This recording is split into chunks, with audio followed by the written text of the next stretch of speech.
Welcome to the WormHole, where keeping it real is expected. There are a couple million podcasts you could be tuned into, but you chose to take this journey with us, and for that, we thank you. Without further ado, the WormHole with Tim and Troy. 4, 5. Hell yeah. Dude, I see how it could go that way. I mean, because basically it's like we just sitting at the crib like we used to, Right. and just talking shit. Right. It's just now we recording it and, trying to have a little halfway structure to it. So, yeah, I get it, man. I get how this shit could last like hours, because that's how we used to man. Yeah, man. Fuck around, man. We'll fuck around, get around each other. Motherfucking 8, 9 o'clock. You look up, it's motherfucking 3:30 in the morning. Exactly. And we all got to be at work. Everybody, and we ain't broke stride. Ain't broke stride. I'm talking about it was never no point in conversation. No lulls, no dull nothing. moments. Motherfuckers is rolling. Like we doing this shit. Yeah, and goddamn it, gotta be at work in the morning. And goddamn it, don't you let us disagree? Oh man. The sun gonna come up. Nigga, don't fuck around and disagree. Oh man. You fuck around and disagree, my nigga. That's a whole nother day. Good times, man. Good times. Yeah, that shit. And I'm gonna tell you something. Even when the motherfucker call it a night, shit, that next night we back on it again. That's it. Let's go. Because somebody did not get their goddamn point across, and they had it on their mind for 12 fucking hours. Now, I'm gonna tell this goddamn nigga what the fuck I got to say, and he gonna motherfucking listen to this shit, because that shit he talking about is some goddamn bullshit he know. Exactly. Then when you just when you think you got your point, a motherfucker shut your shit down. You be like, God damn it. Sometimes somebody who wasn't even in the original conversation. Wasn't even in there. Will step there and say, that's the dumbest shit I ever heard. And you can't do nothing but take it, because they made you think another fucking way. That's right. They brought another perspective.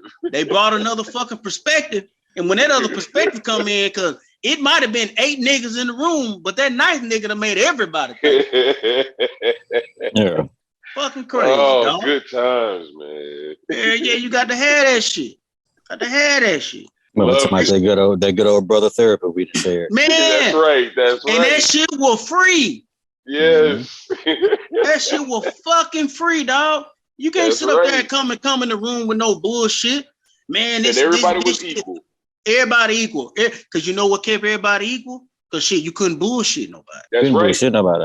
No couldn't bullshit nobody. Them niggas know you.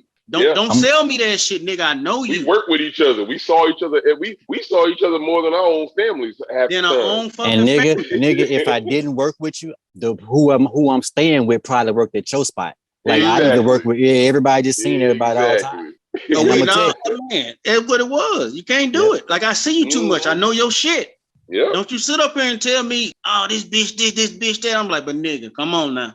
Come on. And then when our homegirls, I won't say their names because I don't have their permission, but when our homegirls started the Sunday meals, the Sunday, afternoons we would hang out all together, the crew, that female perspective kept us grounded too. It did. So we was getting to do, when it was just us, we were getting the males keeping ourselves grounded. But then we would go hang out with them on the Sundays and they would keep us grounded. So that, man, you need that. It shows exactly how all of us were raised, because those women, and I don't mean to sound like we was Simpson and no shit like that, but them goddamn women, bro, was like our moms around that bitch. Like it was like they was in the kitchen, they was cooking, some of us would help or whatever the case was, but we was chilling like a black family would chill. A bunch of fucking strangers and friends together.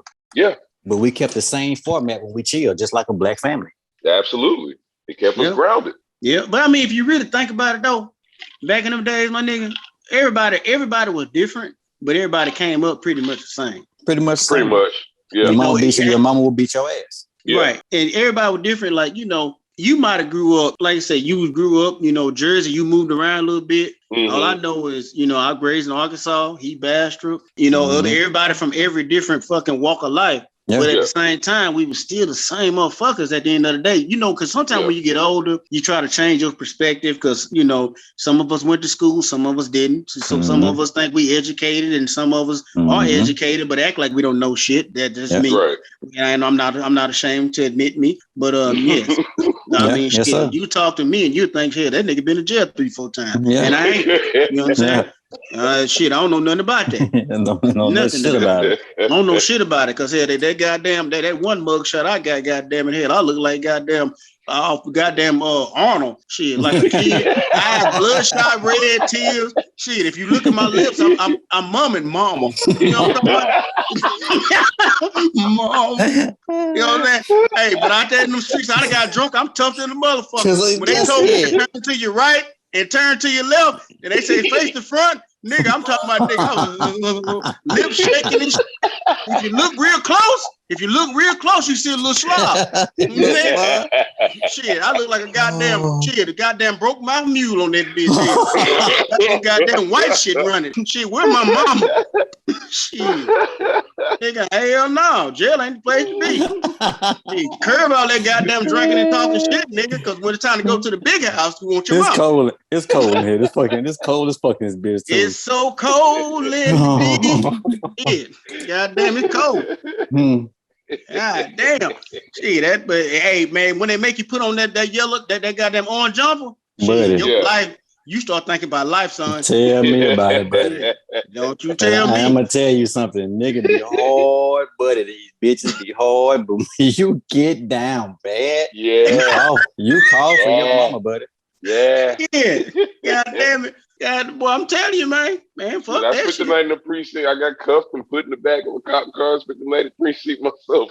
I completely understand. Man, yes, sir. When I tell you, I'm a Christian, but you know I still live loosely. But when I tell you, I'll think about turning my life over to God. Then, and see, you see why so many niggas come out the big house straight praising Jesus. But what they do shortly when they get freedom again? They go right back to the same shit. Right back in the streets again. Right back to it. That's what the system is designed to do. But it don't work. That's what it's designed to do. They're not rehabilitating anybody. Man. But you know what though, man? I think it's something wrong with motherfuckers who just choose and keep. I done been to jail. I go back. Why? Right. Why? Prison. Right after we worked together at the hardware store, Tim. Yeah. I went and worked at a prison, and I don't see why it was a minimum security facility, and I don't see why anybody would ever want to do that. It was the worst. I'm not talking about work there. I'm talking about be there. Man, that was the deterrent for jail for me. It wasn't that for me. What did it for me at that time I went? Because I ain't been but once, and I was probably in that bitch all about because it was late at night, and I got out. I got it next morning. In my mind, I've been that bitch of a week. My boy did a bid. Oh my God. Nigga. Hey man, I'm gonna tell you, I never felt so low. When they slid that goddamn plate under the door, like I was a pound puppy, and I beat on that glass and said, "Can I call my mama, please?" And that woman looked at me like I'm a goddamn criminal. That boy said a pound puppy. Like she slid them eggs up under the door. They didn't give me no utensils. I ate the bitch with my hand. Oh, shit, boy. Nigga. And I wasn't in that bitch long, but I tell you, when I got out, nigga, that's when I had that long hair, nigga. I cut that shit immediately. This ain't the life for me. Immediately. Hell no, bro.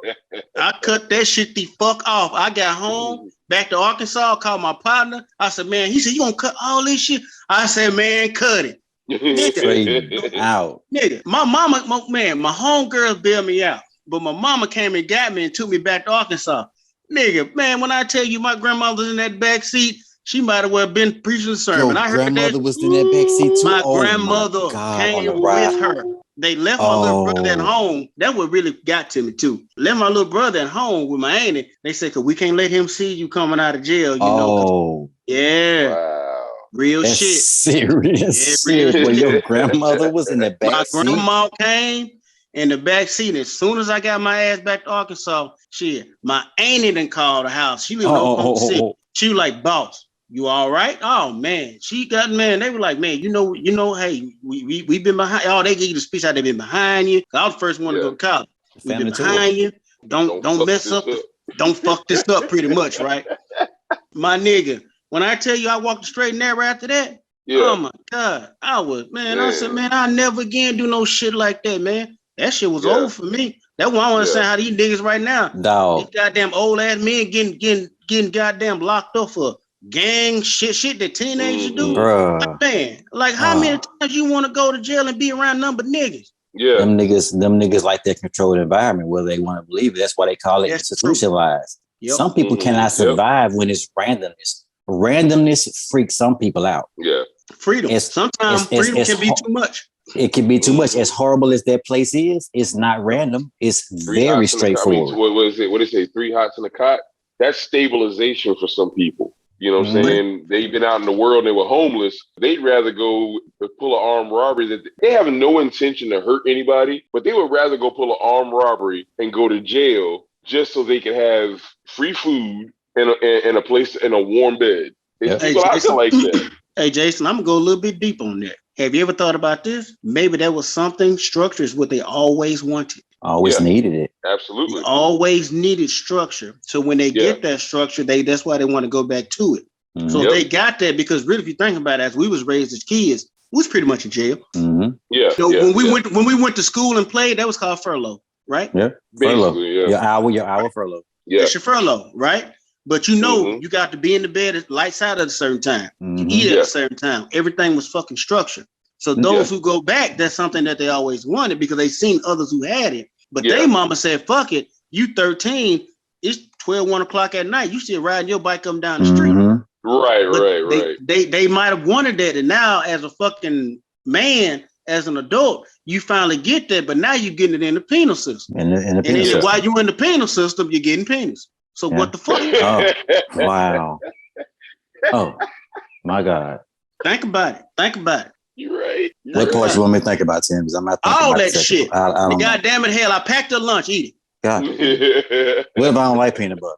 I don't like peanut butter. Well, hell, I put your ham sandwich in there. Problem dodged. Damn. You got choices. Goddamn swine. I'm eating turkey these days. Well, you ain't got no turkey in the pen. Shit. No. Lunch is what it is. Just eat when you can. Damn. Yep, I had to, and because I worked there, I had to eat what the prisoners ate, so my lunch break, if I didn't bring something, actually, no, I wasn't allowed to bring anything. So if I wanted to eat in my 12-hour shift, I had to eat what they ate. I don't want to go to prison. That shit was gross. See, I'm going to tell you something.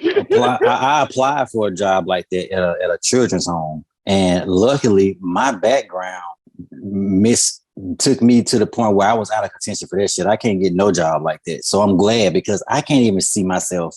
And that was just a children's home. I can't see myself getting geared up.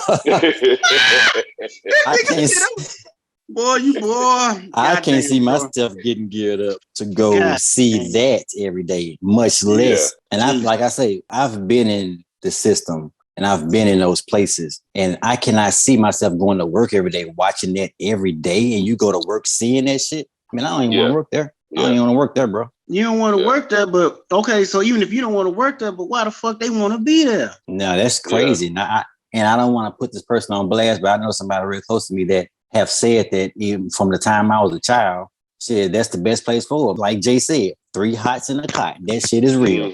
That is not a joke. Niggas out here in the streets and they end up committing crimes trying to get a hot meal. I'm not saying that they should be doing it, but they don't know no other way to do it because they was raised fast. Get the fuck out of my house, you stupid little boy.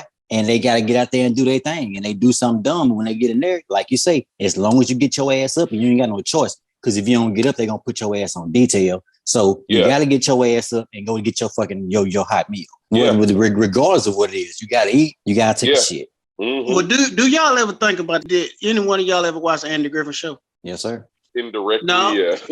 Okay, but this is what I'm saying. So on the Andy Griffith Show, they had a bum. His name was Otis. That motherfucker was he was a town drunk. Yeah, town drunk, Would go lock himself up. But he would go lock himself up. Yep. Do you think if we had that kind of shit to where you fucked up, well, you can just go ahead and go lock yourself up? Yeah. That's a $1 million idea right there. Set up just go lock yourself up to keep yourself out of trouble. Cells. Yeah. right across from the club, and anybody who feel like they about to just fuck up, just go lock yourself up. Go lock yourself up. We gonna keep you at 8 o'clock, and you can go home. You gonna be safe. Ain't nobody gonna fuck with you. and you really safe because you ain't going to jail. You already exactly. But what that jail cell is directly related to? Having a good support system, having people around you that act as your fucking jail cell. Yeah. That's what's gonna keep niggas out of trouble right there. Yeah. Because there's no actual jail cells to lock yourself up in. Like, we have to be the figurative jail cells. We have to be more. We have to be more like, even if you want to go have fun and this nigga over here don't really need to be having fun, you need to be like, let's shut the whole night down, cuz let's come up with a different idea. Let's get more creative. Yeah. But that all comes into, you can't have a group of friends where all y'all act alike. That's horrible. No. You cannot. You gotta have a Troy. Off each other. You gotta have a Troy. Exactly. You gotta have a Troy in a group. If we going out, there's 4 of us. All 4 of us can't be on the fuck it, we gonna do whatever. Somebody gotta be like, but in the same token, that person that's saying no, let's not do it, has to be respected. Yeah. He has to be respected. I'm gonna tell you something else too. And I'm gonna take it a step further. I think about this type of shit all the time. Me and my wife watch a lot of shows that revolve around families and friends in this whole big village type deal. We love shows like that. People seriously have to be to the point where they can even contact a person's significant other in case some shit happens. Like, a lot of motherfuckers need to be able to pick the phone up and have relationships. And I don't mean relationships like that, but I don't think that we take our friendships seriously enough. I think we allow motherfuckers to slip and slide when they don't need to. I don't think we put our foot down enough as a collective when we in the circle. But go ahead, Tim. I think that all comes into, you really, nobody does that stuff, because I agree, we all got a solid circle, but everybody doesn't. Yeah. Some people in a circle don't want certain people in the circle talking to their woman, right? Mm-hmm. That is just like a no. Now, I'm not gonna say nowadays, it's been going on since the beginning of time. Yeah. Because I ain't really mean it like that though, but yeah, go ahead. No, I'm not. I know what you mean. I'm getting there. It's just because sometimes, you don't, I don't know if you don't trust the partner or you don't trust the broad. Yeah. I don't know. But because I know that I would much rather be a voice of reason to that man. I don't want to be put in a position to call your woman at all. I'll never want to be. I would hope you listen to me enough to be like, okay, I'm gonna chill. It shouldn't get to the point of me calling your wife or significant other. It shouldn't get to that point, because if I call her, it's gonna be 10 times fucking worse. Mm-hmm. Yeah. And especially me, y'all know who I am in the group. And see, that's she gonna bring it up, be like, fucking Tim called me. Yeah. Like, nigga, you really fucked up. Yeah. If this nigga called me, because this a nigga you usually dragging in the house and throwing on the floor.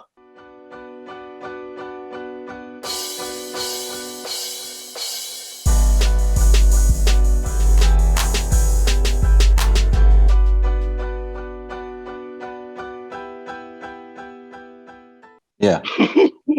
Just like I'm that. calling you really fucked up. So now it's a problem. After I leave and go home, shit, you might be following me to sleep on the couch. Even if it wasn't nothing wrong, but when you call, it is something wrong. Even if it wasn't nothing wrong, right? I have no business calling.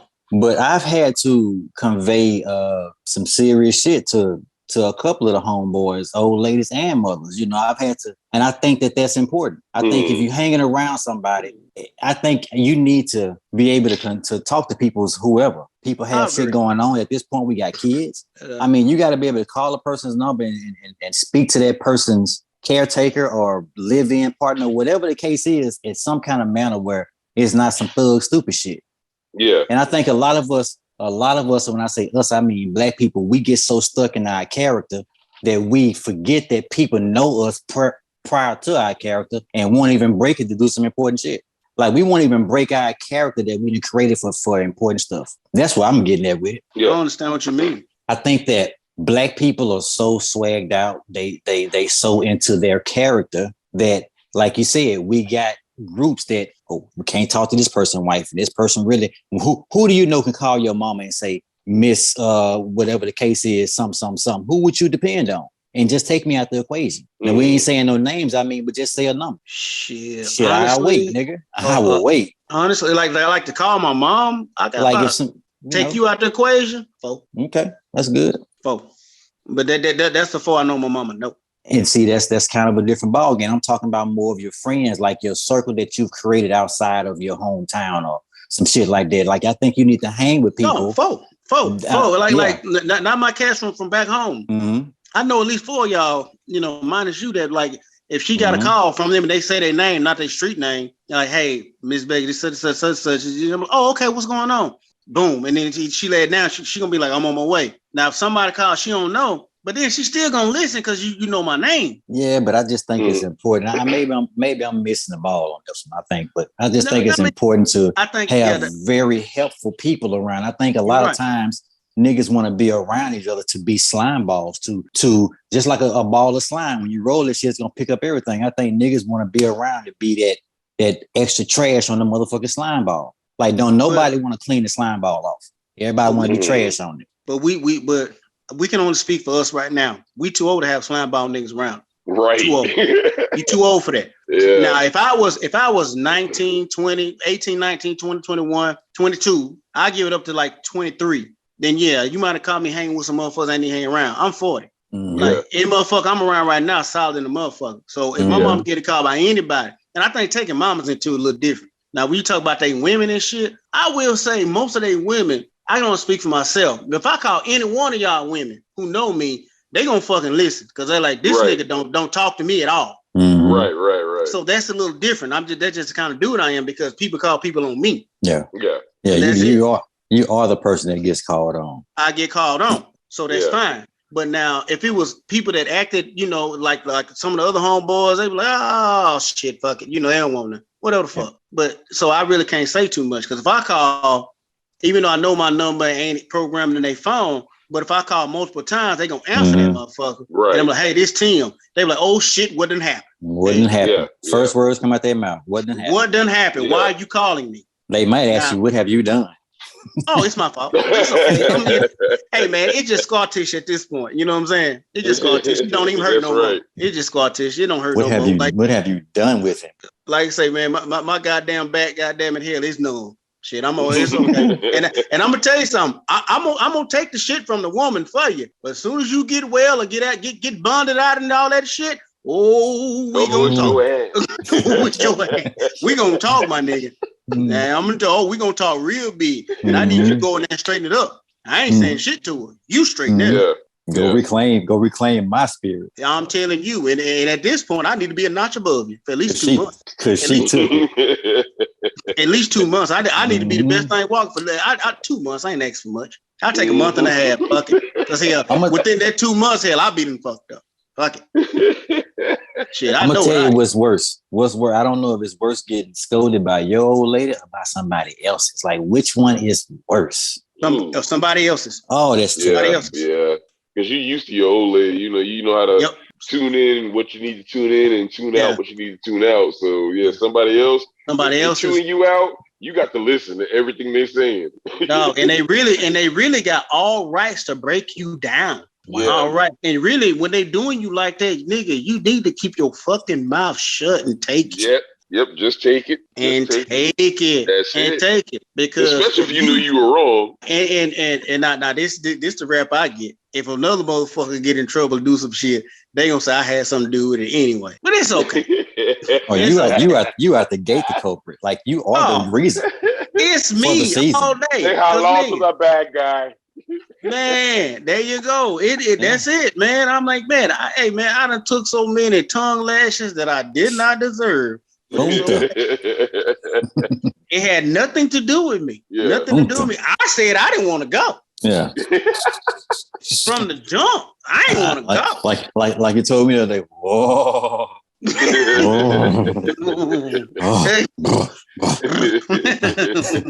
Hey, to a halt. Yeah, man. But you know what? Sometimes, man, I don't mind laying down on the grenade for my niggas, man. I mean, shit, I much rather take the shit. I take it. Hey, man, you got to live with her. I don't. Yeah. So I take it. I much rather wake up in the morning feeling fine. Shit, I had a 2-bedroom apartment when I was single. And I had some friends who were married. Mm-hmm. And every now and then they would ask me if they could, And now I don't look back on that fondly. I'm not proud of those decisions that I made. I don't give a fuck. I was like, yo, okay, whatever. There's some dudes out there now, like I said, this Facebook thing, all on Facebook, acting like they happy with their wives and stuff. And I'm like, the Negro, and have my own apartment, you was... pull the reins back to it. Grab the rope and what you call a horse rope? That's why. What is it called? Not the word. Not the word. What's the horse rope called? The reins and the what? The reins. The reins and the bit. The bit. And the bit. Pull the bit. Yeah. But what I'm saying is the folks on social media acting like they all happy. I understand. Like, Hey man, I'm gonna tell you something, man. I get a kick out of shit like that. I'm telling you, man. That shit is so goddamn funny to me. But when the shit hit the fan, I give you all kind of sympathy. After we sit down and we drinking and you gotta catch the couch for a couple days and we get the drinking, I'm like, nigga, this is all on you, right? You know what I'm saying? It's all on you. I'm gonna come easy with you. I'm gonna let you know. Like, hey man, this all on you, right? Yeah. Because shit, I mean, right now, this is the time. You be honest with me. I know what you did. Because 9 times out of 10, I was there. I was there. Yeah. 9 times out of 10, I was there. So don't feed me line of bullshit because I ain't. Oh no.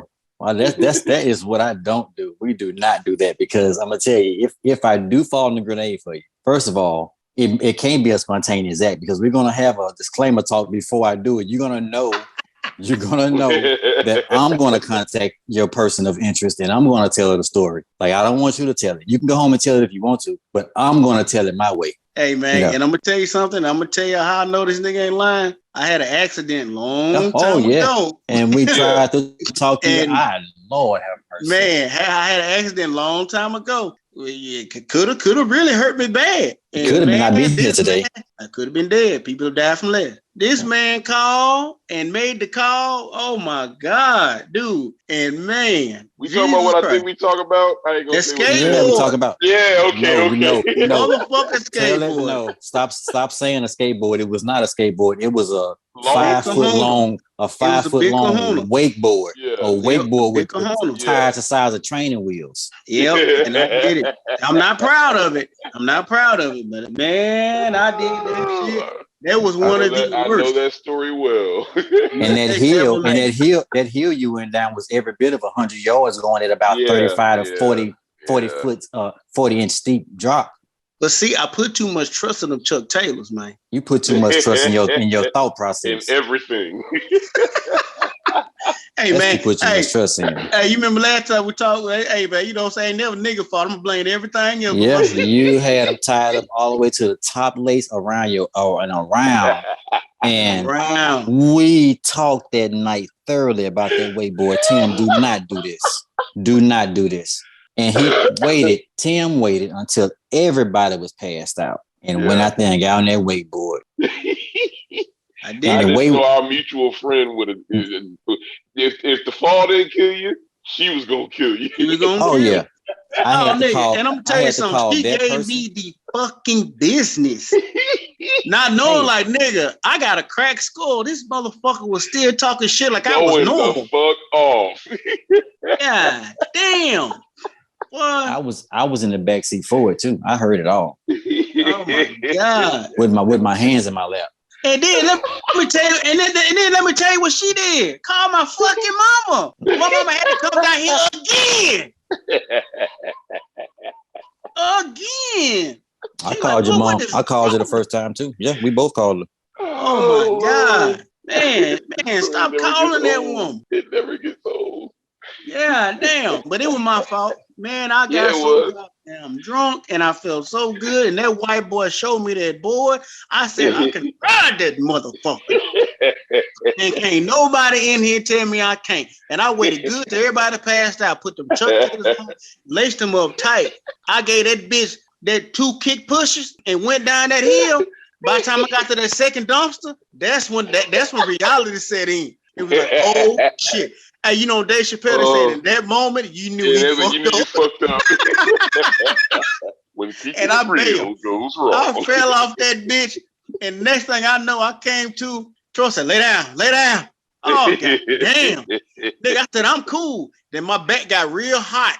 I said, shit. I thought I was sweating, nigga. That blood like a motherfucker. I couldn't close my mouth for 2 fucking days. Oh Lord, that story never gets old. But then go back to the sense of community, man. Everybody cares. Right. You know, because y'all told me not to do it. I dig it.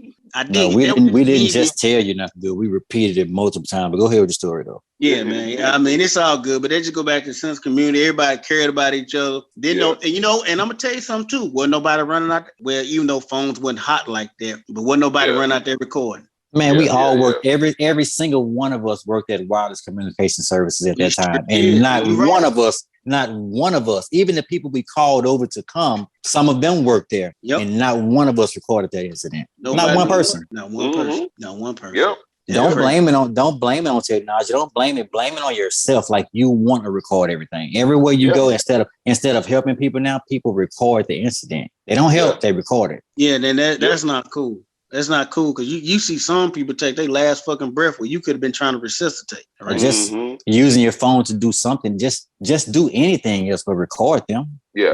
Maybe after the fact it makes sense, but then at the moment, yeah.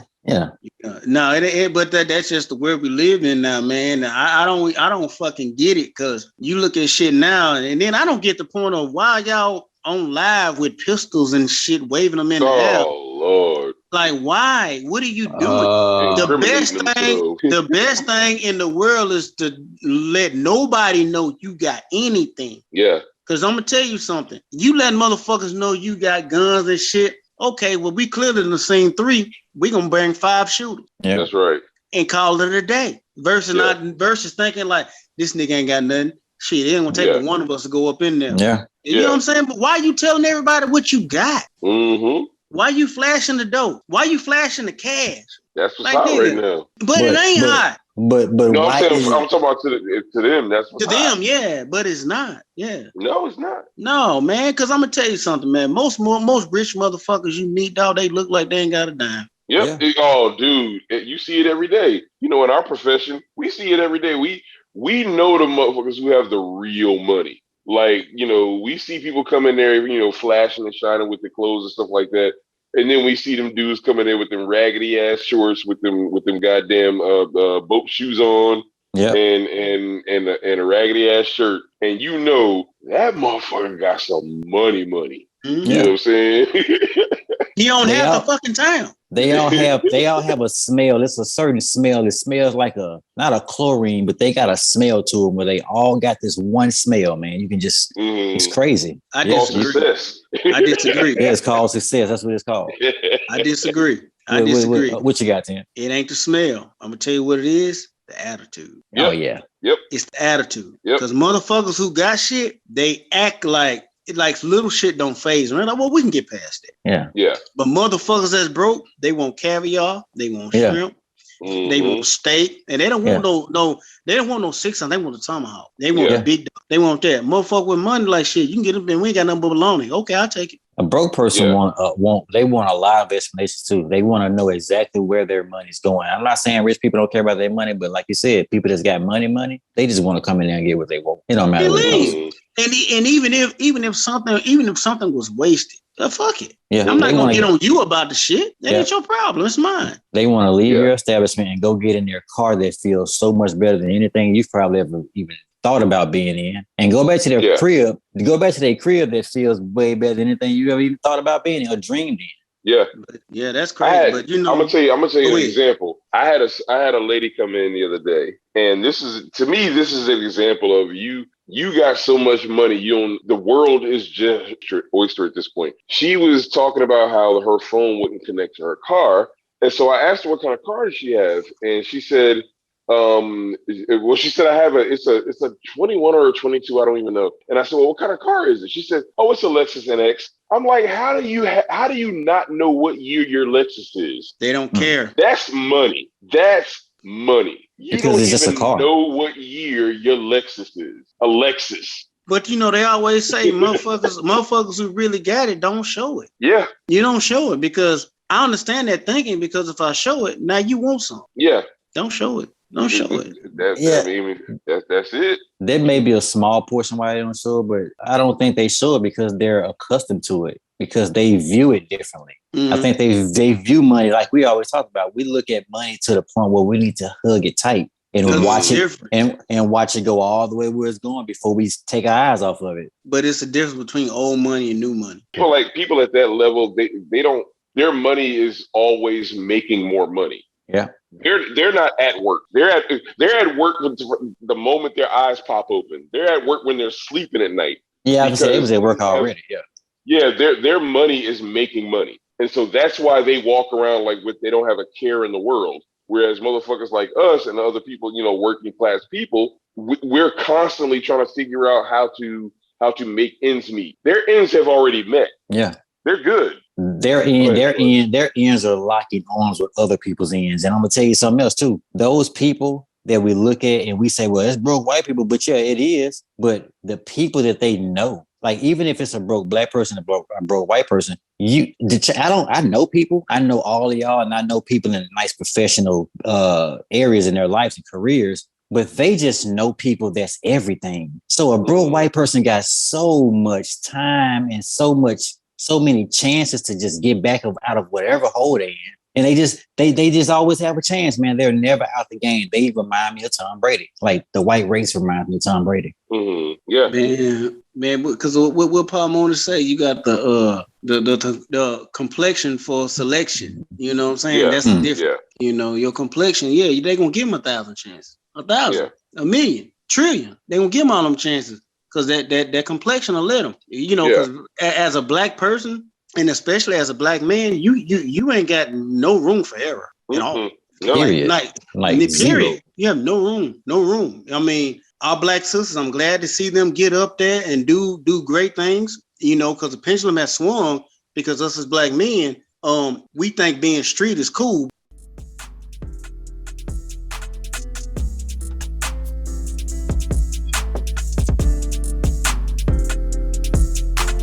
That concludes this episode of The WormHole. Join us next time to see what shit goes in the hole and comes out the other side gold.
that concludes this episode of the Wormhole. Join us next time to see what shit goes in the hole and comes out the other side gold.